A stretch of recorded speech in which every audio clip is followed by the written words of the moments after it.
2장 가정에서 행해지는 경건한 예배에는 다음과 같은 일반적 의무들이 포함되어 있다.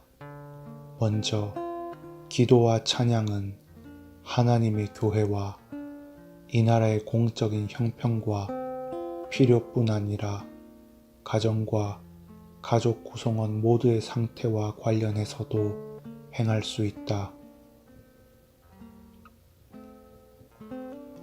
다음으로 교리 교육과 함께 성경 읽기를 할 때는 본문과 관련하여 평이하고도 분명하게 교육하여 이를 쉽게 이해할 수 있도록 함으로써 이들이 나중에 공예배에 참여했을 때에도 도움을 받을 수 있도록 해야 한다. 아울러 모든 가족 구성원들의 덕을 세우고 거룩한 신앙으로 교훈될 수 있도록 경건한 토의와 또한 정당한 이유에 따라 가정에서 권위를 가진 자가 가족들에게 훈계와 책망을 할 수도 있다. 해설입니다. 한편 예배의 요소 가운데 하나인 찬양에 있어서도 하나님의 말씀인 성경의 진리는 중요한 근거와 바탕을 이루는데 이에 따라 스코틀랜드 장로교회를 비롯한 개혁파 장로교회들은 성경에서 유래하는 시편 찬송을 예배 때에 부를 유일한 찬송으로 강조해 왔습니다.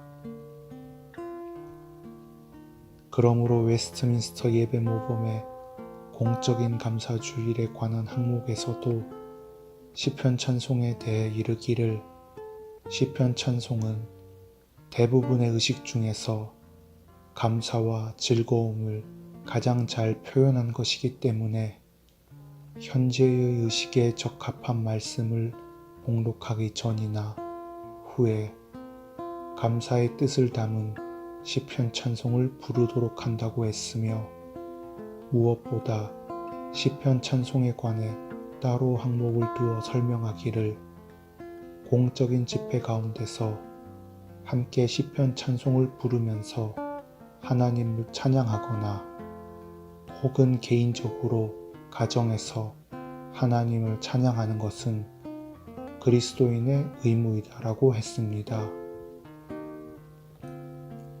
이처럼 공적인 예배에서나 개인적인 혹은 가정 예배에서나 성경 말씀에 근거하는 유일한 찬송은 시편 찬송으로서 그러한 시편 찬송에 관하여 웨스트민스터 예배 모범에서는 설명하기를 시편 찬송을 부를 때에는 목소리를 가다듬고 엄숙하게 정돈한다.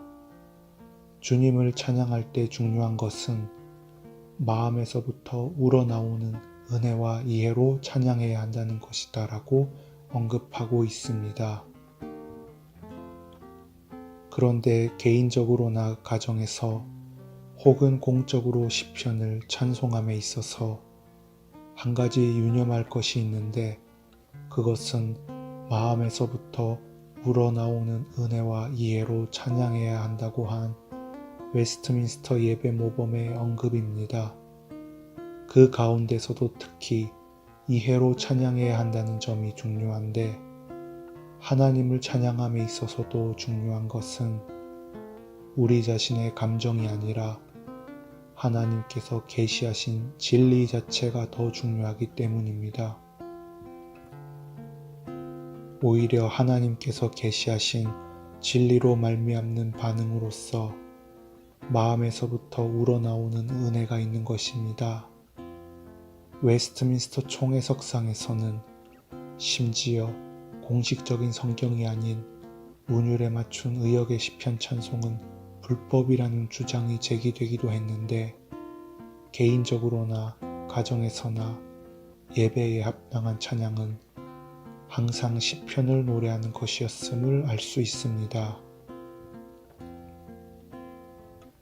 그러나 시편을 노래하는 교회의 중요한 모범이 한국의 장로교회들에서부터 이제야 조금씩 소개되고 있다시피 한 실정입니다. 그러므로 이미 교회들이 써왔던 찬송들은 18세기 이후 혹은 19세기에 주로 작곡된 복음송들이 대부분인 상황에서 시편을 노래하는 찬양의 모범을 따르기 위해서는 더욱 개인적인 예배를 통해 시편을 잘 이해하고 그러한 신앙 가운데서 가정으로 모여 공적으로 시편을 노래하는 개혁과 실천이 시급히 필요한 것입니다. 교회의 공적인 예배에서도 시편만을 노래함이 마땅하지만 교회에서부터 실천을 하지 않고 있을 경우 가정에서부터 성경의 시편을 바르게 이해하고 마음에서부터 우러나오는 은혜 가운데서 찬양하는 신앙과 경건의 실천이 속히 이루어져야 할 것입니다.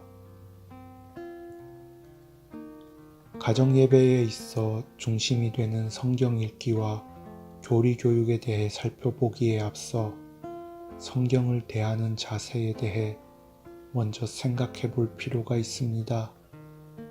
이단 로마 가톨릭과 달리 종교개혁 이후의 기독교 진영에서는 모든 성도들이 성경을 읽고 교육받도록 권장하고 있는데 그 구체적인 모습에 있어서는 미묘한 선에서의 구별과 타당한 이해가 요구되기 때문입니다.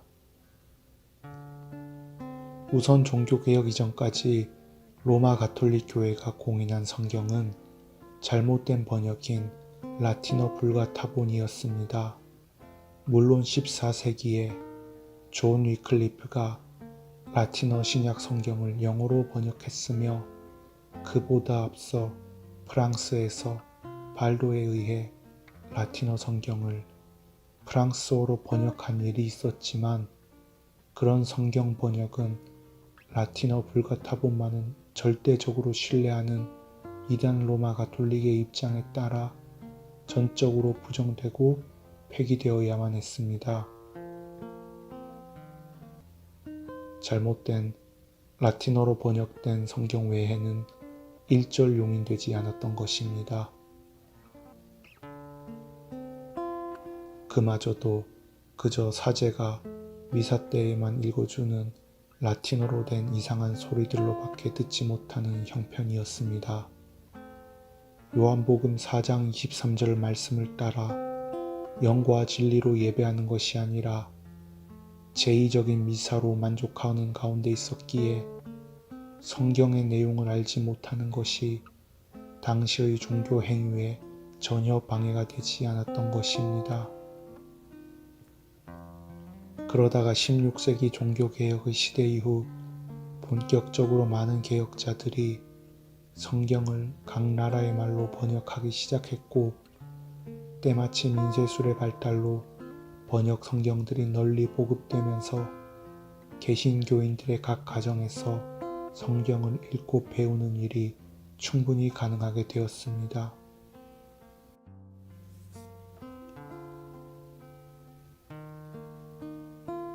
반면 1546년 이단 천주교의 트렌트 공의회 제4차 회기에서는 이와 관련하여 만일 누가 가톨릭 교회에서 예로부터 읽혀져 왔고 라틴어 불가타 고전본에 실려있는 대로 이 책들 전체를 한 부분도 빠짐없이 거룩한 정전으로 받아들이지 않는다면 그는 판받아야 한다고 명시했습니다.